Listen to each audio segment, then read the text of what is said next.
La Sociedad Española de Radiodifusión presenta... Ser... ¡Viva la radio! Podcast. Siempre. Y era una tarde tonta y caliente, de esas que te quema el sol la frente. Era el verano del 97 y yo me moría por verte. Mi única idea era camelarte, era llevarte a cualquier parte. Yo ese día tocaba en el bar sin nombre y allí esperaba encontrarte. Me puse un pantaloncito estrecho, la camiseta de los conciertos. Vamos, José, le tira pa'l coche, porque esta noche nos la comemos. Ya al pasar por tu calle, ahí estabas tú esperando en la parada del autobús, comiéndote con gracia que el chupachú. ¡Qué vicio, qué vicio! No sé qué me dio por la espalda cuando vi la raja de tu falda, que un zapanda se me cruzó y se comió el parachoque de mi Forescore. Los estadios se llenan y no solo por deporte, que se lo digan a Estopa, que este fin de semana han reunido a más de 55.000 personas en el Metropolitano, o a SFDK, que ha abarrotado la Cartuja. Rafa Panadero, buenas tardes. Hola, ¿qué tal? Isaías Lafuente, hola. Hola, buenas tardes. John Sistiaga, buenas tardes. Buenas tardes. Más de 60.000 personas en el Estadio Sevillano. Es el mayor aforo de la historia del rap en español y creo que merece que les felicitemos desde la ventana. ¿Y cómo? Pues escuchándolos.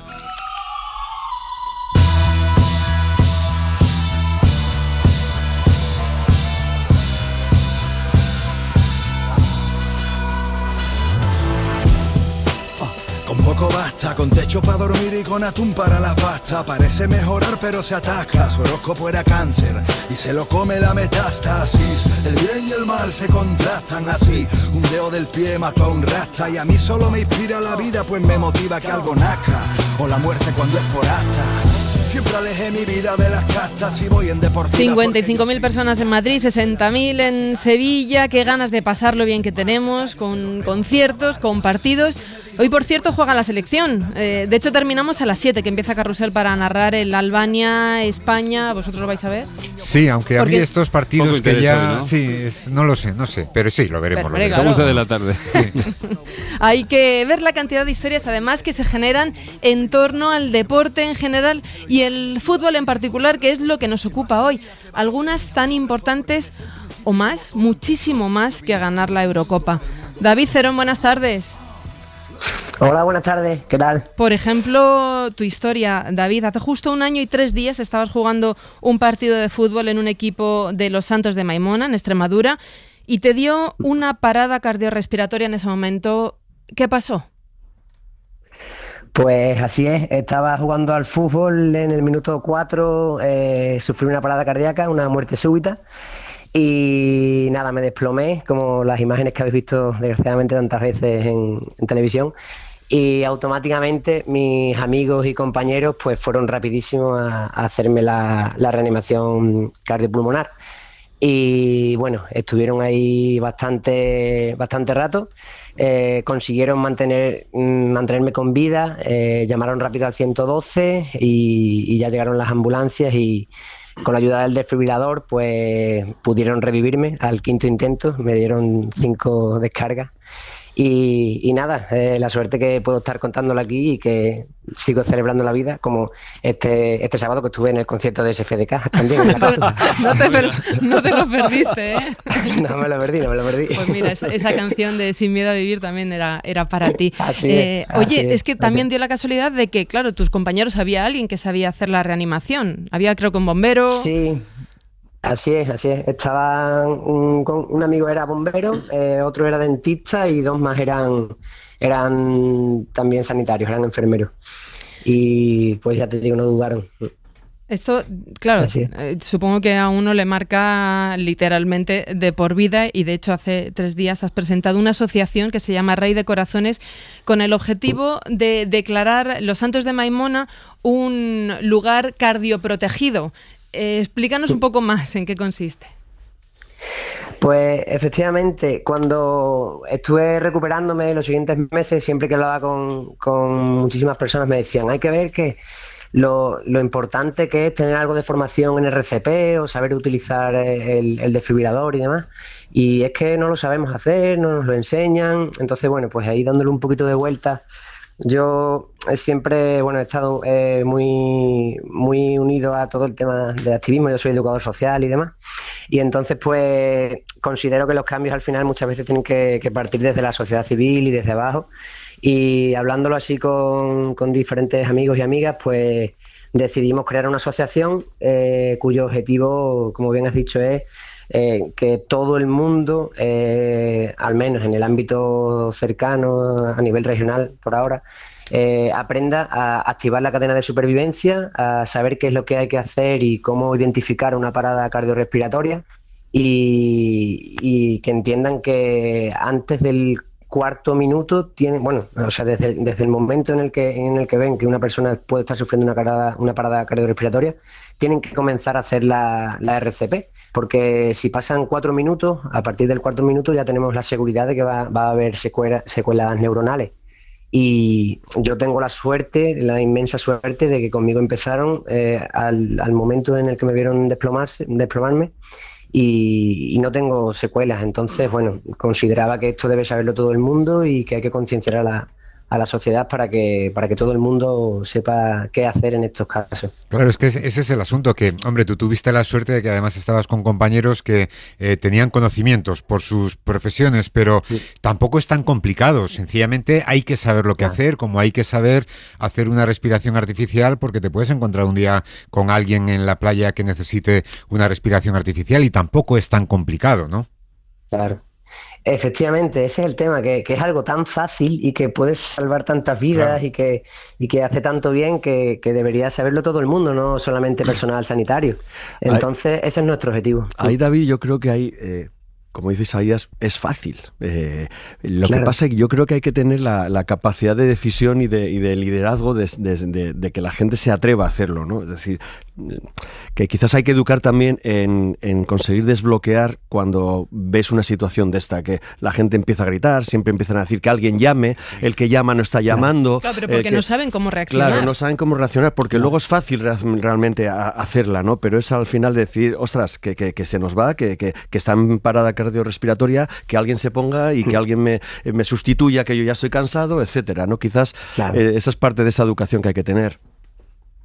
Totalmente, es una educación hablando de responsabilidad social y de no escaquearse y de entender la necesidad de que todo el mundo ponga su granito de arena y participe de los cuidados de cualquier persona cuando está sufriendo pues cualquier problema. Entonces, nada, está en nuestra mano, en la mano de todas las personas poder ayudar y poder salvar vidas. No, pero por eso es importante lo de la formación. Como dice John, yo creo que ahí la gente le falta seguridad y esa seguridad, la única manera de conseguirla es con formación.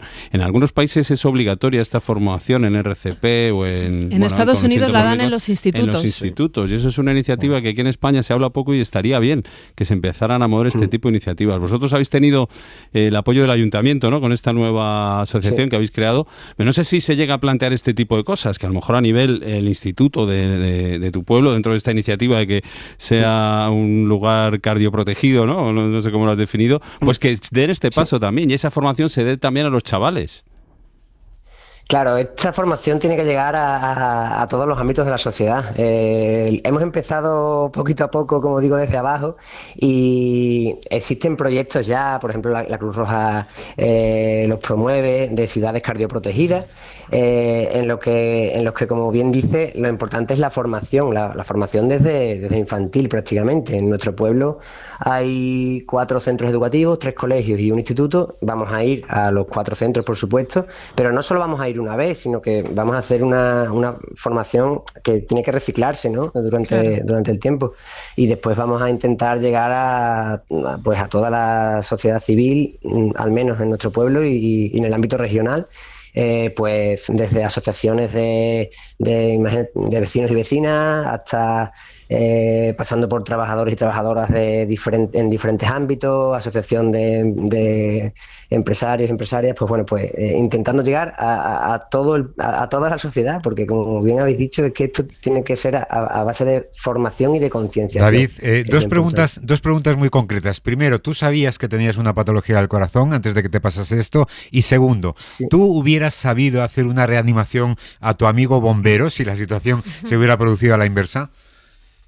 Qué bien, gracias por esa pregunta. Te contesto primero por la segunda. No, yo no sabía hacer, no lo sabría haber hecho.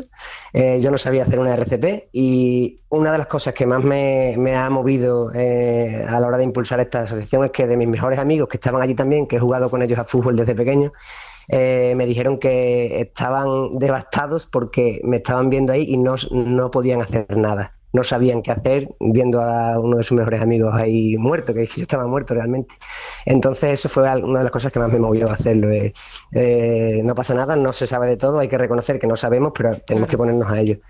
Y bueno, la ¿de tu otra corazón? pregunta, sí, mi corazón ya tenía alguna cicatriz. ¿Alguna cicatriz? Yo tuve tenía miopericarditis desde los 16 años, que también, además, después de jugar a fútbol me sentí un poco así molesto y demás, y bueno, yo he tenido pericarditis desde los 15 hasta que me descubrieron celiaquía, que por eso parece ser que por eso me la estaba provocando. Pero yo tenía dado el alta, o sea, a mí mi cardiólogo de referencia me dio el alta y después, bueno, me estuvieron haciendo controles, pero me dijeron que, bueno, que yo parece que tenía ahí como una pequeña cicatriz, pero en principio podía seguir haciendo vida normal. Y bueno, pues ha dado la cara y parece que esa cicatriz es la que me ha provocado la muerte la arritmia, que me provocó una muerte súbita.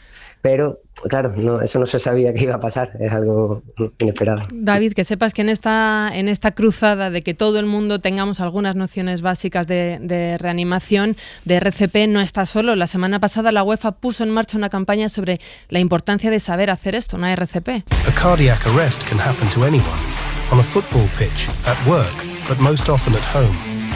Dice que le puede pasar a cualquiera, tanto en los lugares de trabajo y sobre todo en lugares domésticos, en el ámbito doméstico. Por eso es fundamental que alguien cercano tenga nociones básicas de esto. Sí, así es, parece que ha coincidido con mi primer cumpleaños prácticamente. Es verdad. Y eso, es fantástico, sí. Pues nos alegramos mucho, David, de felicitarte otra vez en este segundo cumpleaños, como tú dices, y de felicitarte también por tu iniciativa, por esa asociación Rey de Corazones, que esperamos vaya muy bien. Pues muchísimas gracias por darle difusión y nada, a seguir contribuyendo a salvar vidas y a que sea un tema de salud pública y de responsabilidad social con esta asociación, David. La nuestra. Muchas gracias. Un beso. Es que el deporte encierra tantas historias, pequeñas, grandes historias como esta de David Cerón, con nombres y apellidos, y otras más discretas, que se juegan entre bambalinas, si queréis. Es la relación entre el fútbol, el deporte, y la geopolítica. Quienes analizan estas relaciones aseguran que cada vez más países utilizan los grandes eventos deportivos como herramientas de diplomacia para persuadir a otros estados y tener influencia sobre ellos. Fijaos el salto, de lo pequeñito a la alta política. Lo hacen con el deporte, pero también con la gastronomía, con la música, con la cultura en general, ¿no? La ayuda al desarrollo también. Es lo que se llama en diplomacia el soft power o el poder blando, el poder suave. Y lo han analizado en el Real Instituto Elcano. Saludamos a Ángel Vadillo, que es investigador principal de este organismo. Ángel, buenas tardes. Hola, buenas tardes. Lo primero, ¿cuál es la diferencia entre el poder blando y el poder duro? Bueno, estos son términos que se han estandarizado en las relaciones internacionales en los últimos 30 años para diferenciar distintas maneras, ¿no?, de tener presencia en el escenario internacional. Los términos lo empezó a aplicar particularmente de soft power, ¿no? A mí me gusta más traducirlo por poder suave que por poder blando. Me parece que es más descriptivo del modo en el que se ejerce este tipo de poder, ¿no?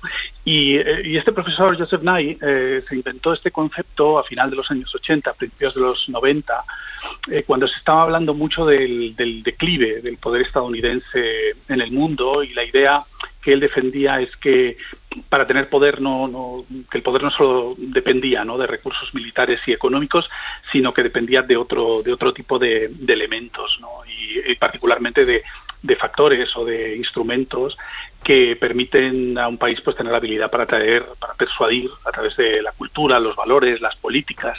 Entonces él construyó este concepto, que es un concepto muy atractivo, muy interesante, pero también muy difícil de manejar, ¿no? Porque a veces se nos escurre un poco entre los dedos cuando, bueno, pero esto entra o no entra dentro del soft power, del poder suave, porque está claro que el poder duro es el poder de la fuerza militar, claro, o es el poder económico, o es el poder de la coerción diplomática, pero que se incluye, o que no se incluye dentro del poder suave, pues es algo que es más complicado. El propio Joseph Nye pues ha variado en distintas obras qué cuestiones metía dentro, pero bueno, esencialmente siempre están pues la cultura, todo el macro campo cultural y creativo, los valores políticos, los derechos humanos, la democracia y las prácticas de política exterior, las políticas públicas exteriores, ¿no? Luego él añadió también otro par de términos que son menos conocidos, ¿no?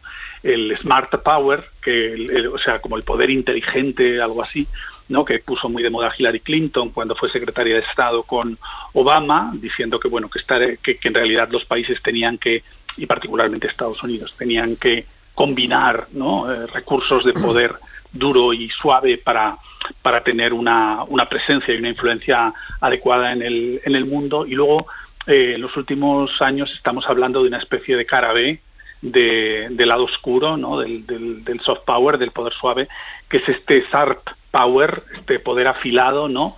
que es ese que se ejerce a través de instrumentos también culturales, pero manipulando o haciendo coerción encubierta o difundiendo desinformación para influir de esta manera en otros países. Y vosotros que habéis estudiado esto del poder suave, ¿en qué puesto aparece España en ese ranking de influencia, de presencia global a través del soft power?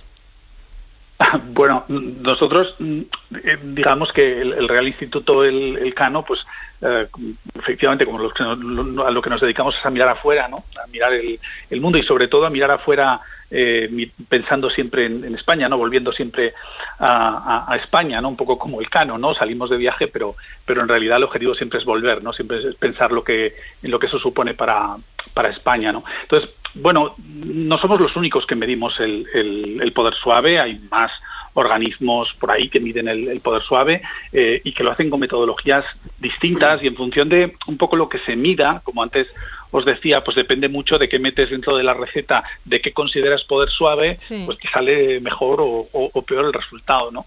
Entonces, bueno, pues por ejemplo, el centro de la Universidad de Southern California, del sur de California, para diplomacia pública, pues ellos vienen midiendo soft power desde hace muchos años y siempre estamos entre el 12, el 13, ¿no? Hay una consultora británica que es Brand Finance que hace un estudio de cuánto poder de atracción y influencia tienen los países, ellos lo llaman Global Soft Power Index, ¿no? Y en el último, en el de 2024, pues esta consultora británica, Brand Finance, nos pone en el puesto 11, ¿no? O sea que bastante arriba a nivel global para un país como España. Sí, no está mal, la verdad es que... Y el deporte juega un papel esencial en la influencia global. Sí, en todos estos índices el deporte tiene mucha importancia y para España tiene mucha. Bueno, perdón, me olvido decir que además nosotros también lo medimos, que es lo que me preguntabas, sí. Marta. Nosotros también lo medimos. Nosotros medimos la presencia global de los países. Lo hacemos desde hace muchos años en una parte del web del Real Instituto Elcano que se puede consultar como todo lo que hacemos de manera libre y medimos una serie de dimensiones de cómo es la proyección de los países en el mundo, ¿no?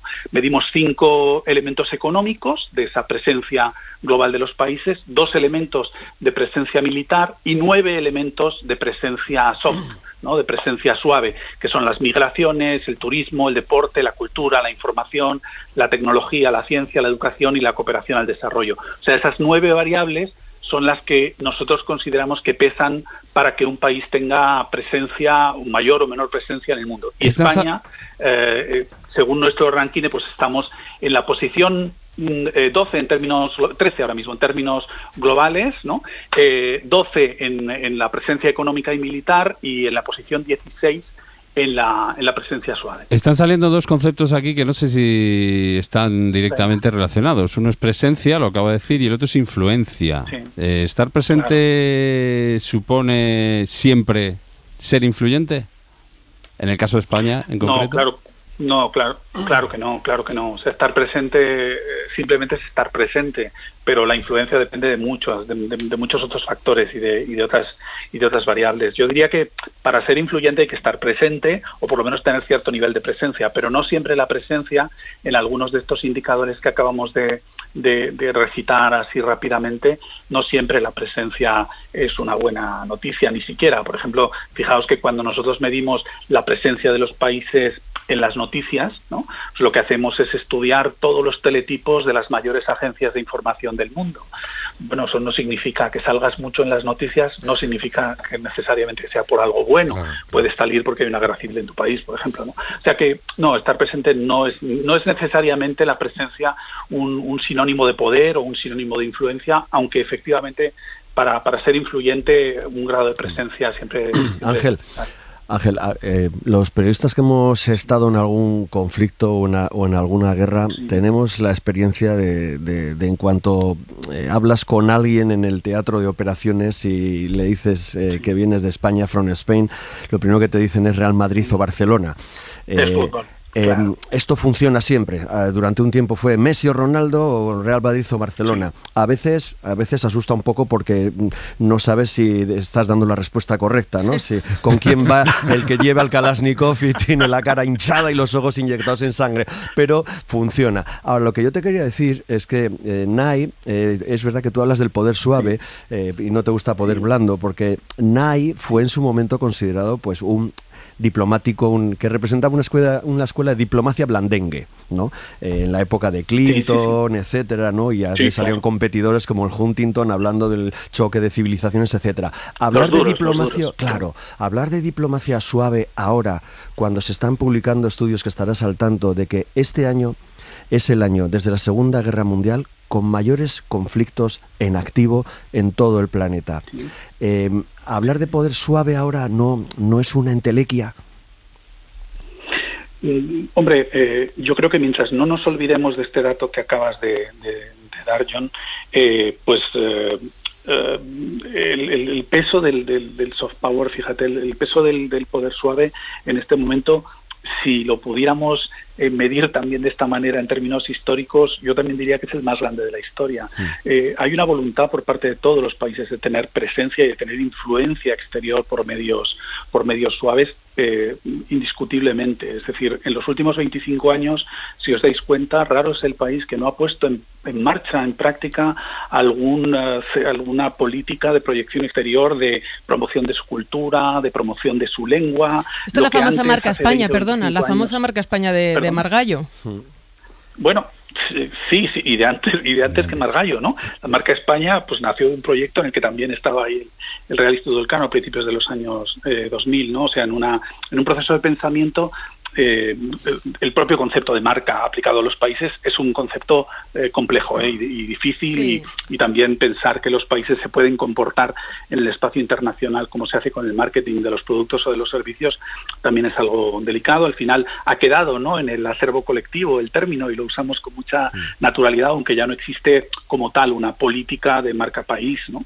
Y sin embargo, bueno, pues hay países que sí que siguen ejerciéndola, hay ciudades, incluso regiones que siguen ejerciéndola, pero a la pregunta de John, creo que es quien me la hizo, sí. de John Sistiaga, yo creo que es muy importante que no perdamos esto que tú dices de vista y que al mismo tiempo nos demos cuenta de que cada vez más países son conscientes de que la presencia, la proyección exterior en términos de herramientas suaves, la promoción lingüística, la promoción cultural, es un elemento fundamental que ha crecido muchísimo en todos los países del mundo. Yo muchas veces bromeo diciendo que es más barato poner un centro cultural que un portaaviones en cualquier lugar, y que esta es una primera razón por la que todos los países creen, ¿no?, o defienden que al final las prácticas de diplomacia pública en términos de poder suave son son bien admitidas, ¿no? Son bien recibidas, que otro país ponga un centro cultural que promueva su lengua,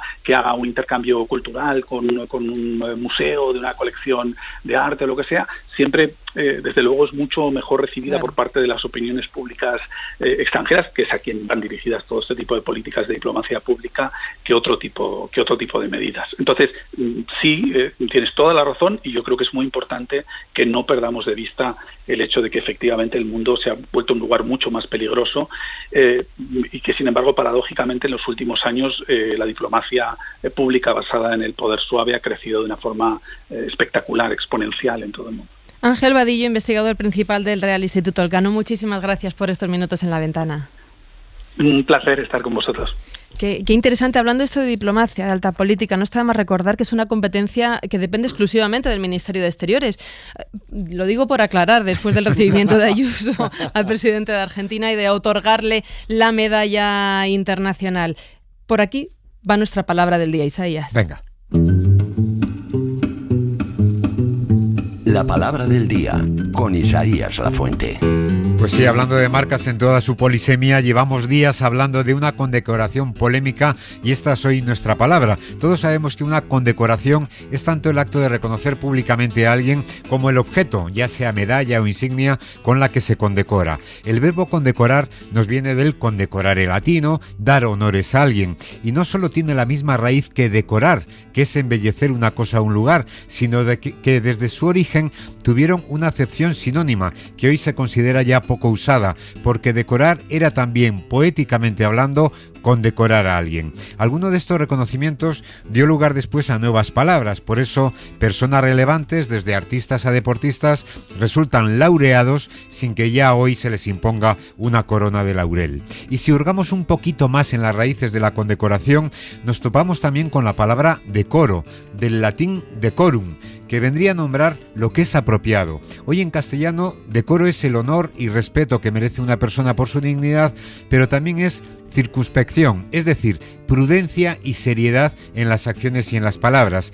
Y aquí, Marta, podríamos cerrar el círculo, porque una condecoración que merezca ese nombre requiere una dignidad en el condecorado y una seriedad en quien decide condecorar, que evidentemente no siempre se dan.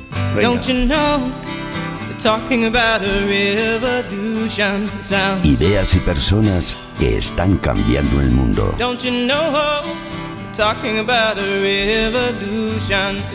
Los revolucionarios, con Pipo Serrano.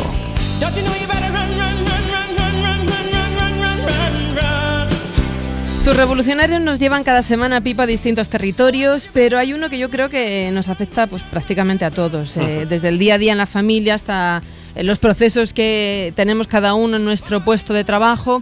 Hoy vamos a hablar de ciberseguridad. Sí, tenemos que hablar de ciberseguridad porque piensa que ayer o antes de ayer leía un estudio en el que decía que el 94% de las empresas españolas han sufrido al menos un incidente grave de ciberseguridad en el último año. Y el promedio en realidad está en 2 y pico por empresa, lo que significa un incremento del 26% respecto al año anterior. Y si en lugar de empresas nos vamos a personas, a cualquiera de vosotros que estáis con el cafelito, yo os diría, y a los que nos escuchen, ¿cuántos de vosotros habéis recibido en las últimas semanas un mail o un SMS, un mensajillo que os ha hecho dudar? ¿Has dicho, esto es de verdad o me están timando? De correos. 1 o 2 por semana. Claro, de la DGT, de vuestro banco, de aduanas, un paquete que no ha pasado la aduana, que tienes que pagar 3 euros para no sé qué. Sí. Bueno, pues si os ha pasado eso, lo que hoy os vamos a contar os interesa, pero antes de entrar, como siempre, a fondo en la ciberseguridad y en nuestro revolucionario de hoy, ficha técnica en menos de un minuto.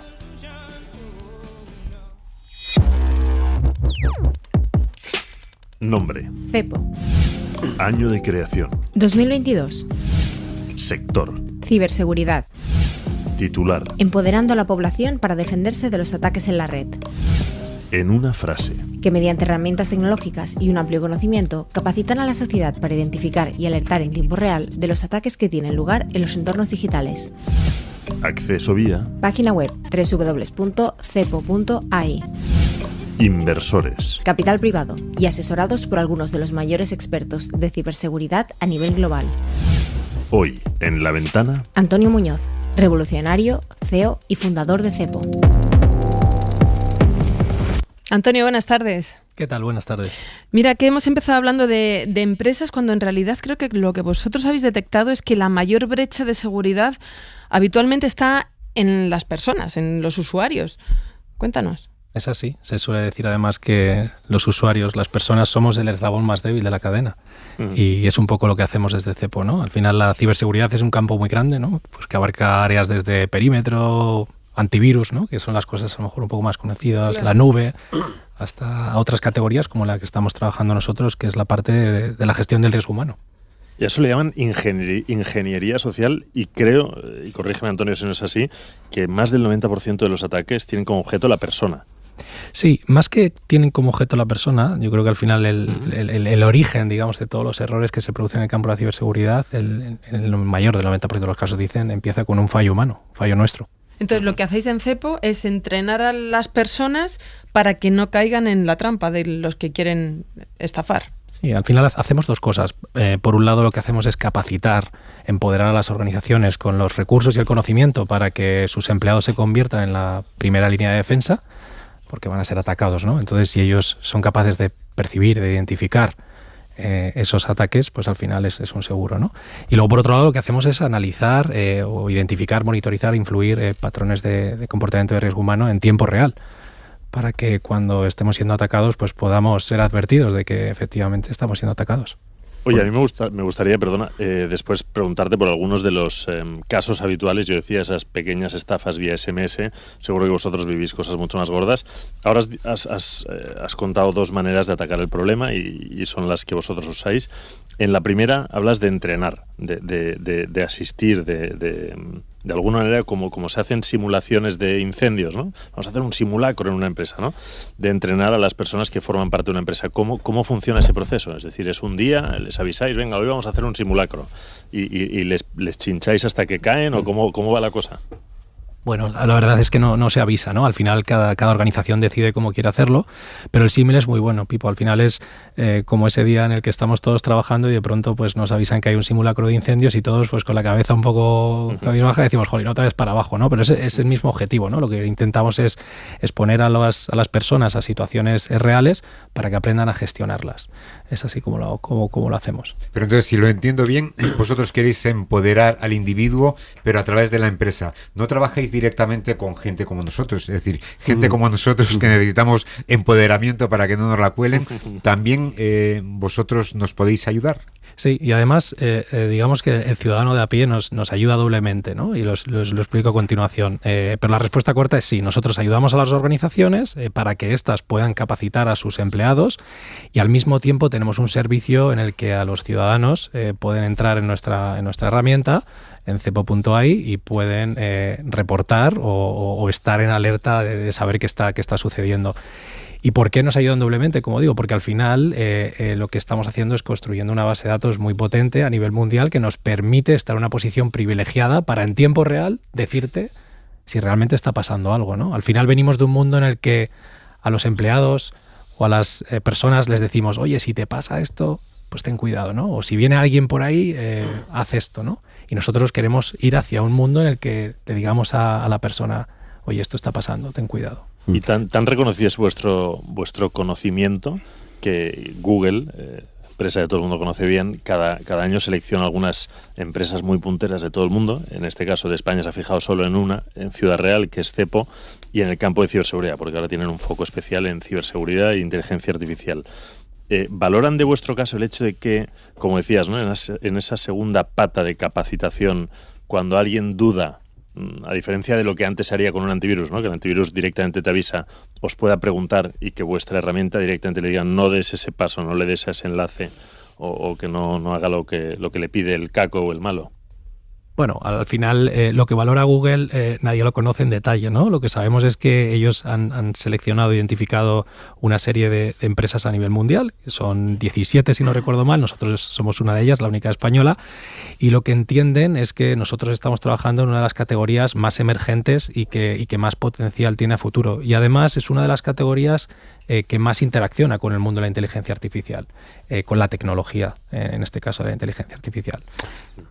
A mí esto siempre me está dando un poco de cosa esto de que poner la carga, digamos, en el usuario y no en el sistema, ¿no?, de una compañía. La responsabilidad personal frente a, herramientas de producción que debería poner la empresa. Pero en todo caso, ¿cuánta gente estáis trabajando en vuestra empresa ahora mismo? Nosotros estamos entre 15 y 20, porque estamos ahora mismo en un momento de crecimiento, entonces ahora mismo somos 15, vamos a pasar a ser 20 ¿Y cómo hacéis el proceso de selección? Estoy pensando, claro, en el caso hace unos años en Telefónica, cuando contrataron a Chema Alonso, ¿no?, el reconocido hacker, ¿no?, para formar parte de su comité ejecutivo. No sé si vosotros también vais a buscar ese tipo de perfiles, de hackers o de gente que haya demostrado que es capaz de saltarse todo esto para ponerlos del lado bueno, ¿no? Sí, es una muy buena pregunta y además utilizando los términos de forma correcta, porque un hacker no tiene por qué ser una mala persona, es el ciberdelincuente, ¿no? Entonces, precisamente lo que nosotros nos aseguramos cuando entrevistamos a estos candidatos es de que hayan hecho este tipo de actividad o que piensen, que sean capaces de pensar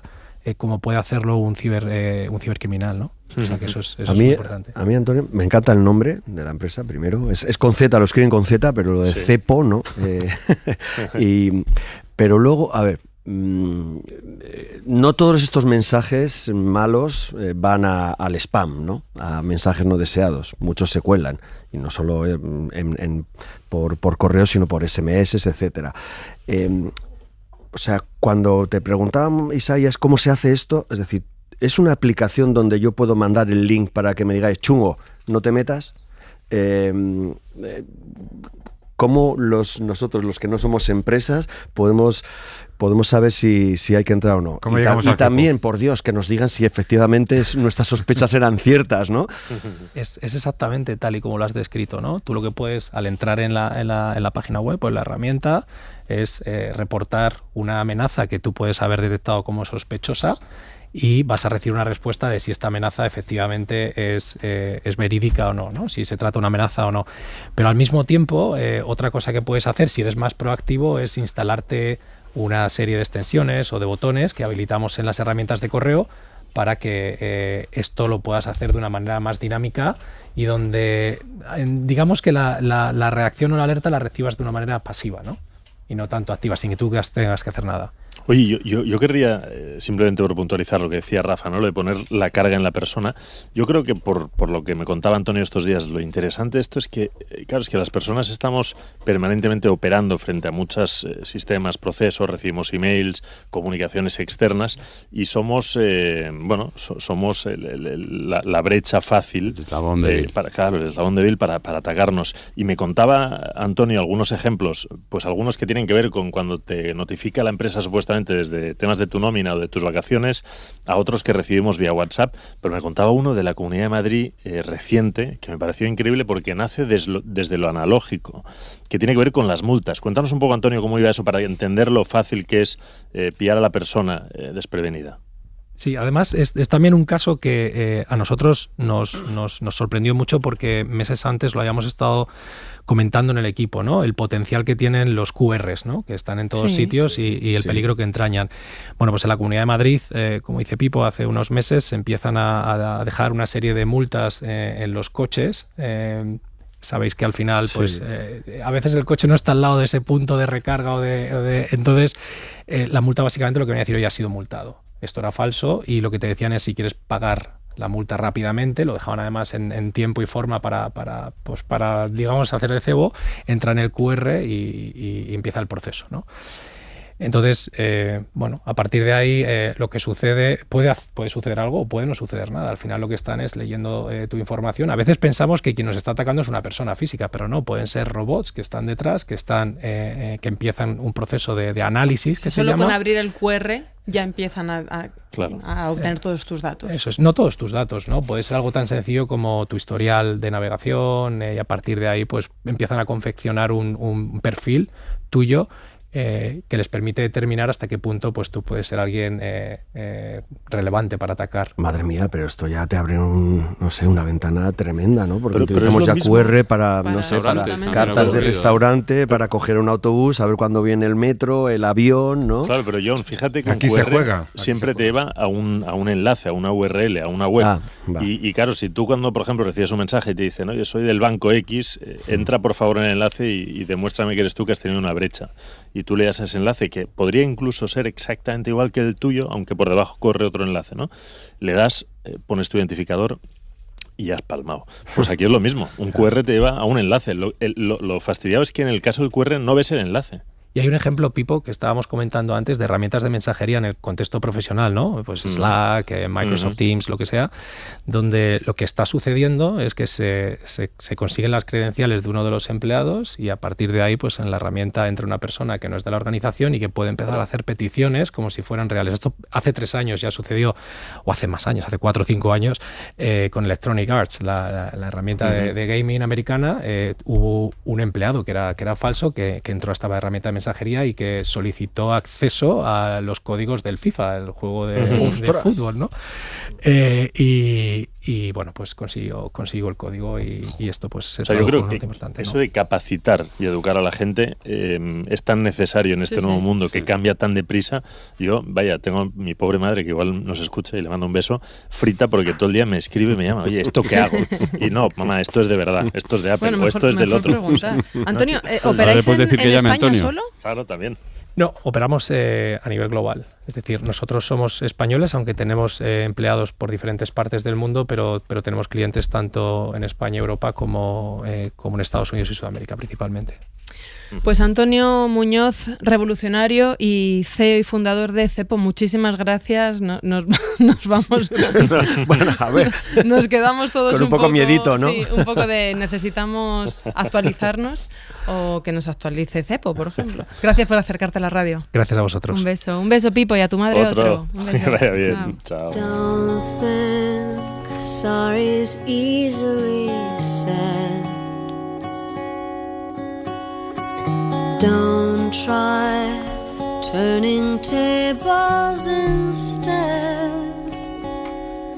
Quería terminar con una historia que nos ha llamado la atención. Una familia de Florida que ha presentado una demanda contra la NASA después de que impactara contra el techo de su casa una pieza de basura espacial. Javier Gregori es el periodista de la cadena SER, experto en temas espaciales. Javier, buenas tardes. ¿Qué tal? ¿Qué indemnización pide esta familia después de que este trozo de chatarra espacial provocara, bueno, por lo menos un buen susto y un agujero en el techo de la casa de esta familia? Afortunadamente la caída de este escombro espacial es un cilindro que pesaba 1 kilo y medía unos 10 centímetros, pues no ha provocado ningún daño personal, aunque el hijo de esta familia estaba a solo 2 habitaciones de distancia, y piden 75.000 euros porque consideran no solo los daños materiales del agujero que han hecho en el techo, sino también, y esto es interesante, piden ese dinero por angustia emocional y mental y por el estrés que han sufrido por el impacto de este cilindro. El cilindro es pequeño, podéis decir, es que pesa menos de 1 kilo, pero es que va a una velocidad de 24.000 kilómetros por hora. Entonces, claro, eso es como un material explosivo, ¿no? ¿Y se sabe de dónde procede esta pieza de chatarra espacial? Sí, la propia NASA ha reconocido que este objeto metálico, que como digo es un cilindro de 1 kilo de peso y 10 centímetros, viene de un contenedor de carga que se soltó desde la Estación Espacial Internacional. Y el problema es que esto va a ir a más, ¿no? Porque nosotros hemos hablado con Benjamín Bastida, que es el experto en basura espacial, no de la NASA, por no meternos en juicios, sino de la ESA, de la Agencia Espacial Europea, que es en la que está España, y él nos dice que sí, que hay, fíjate, 100 billones con B de trozos de chatarra espacial dando vueltas alrededor de la Tierra y claro, el campo de atracción terrestre de gravedad es tan fuerte que acabarán cayendo, ¿no? La mayoría son pequeños, pero hay algunos como estos que resisten, ¿no? Si te parece le escuchamos porque él entona un mea culpa, pero dice que lo quieren solucionar. Hemos empezado mal porque ya llevamos 60 años acumulando basura, pero creo que ahora, tanto en la Tierra como en el espacio, somos más conscientes del problema de las basuras y hay la mentalidad ya de intentar resolverlo y también sea limpio y entonces acabaríamos teniendo el espacio más limpio que la Tierra. Gracias, Javier. Hasta la próxima. Ahora nos tenemos que preocupar por los QRs y la chatarra espacial. En Estados Unidos acaban una querella, aquí sería la segunda parte del milagro de Petinto. John, un beso, hasta la semana que viene. Hasta luego. Para no perderte ningún episodio, síguenos en la aplicación o la web de la SER, Podium Podcast o tu plataforma de audio favorita.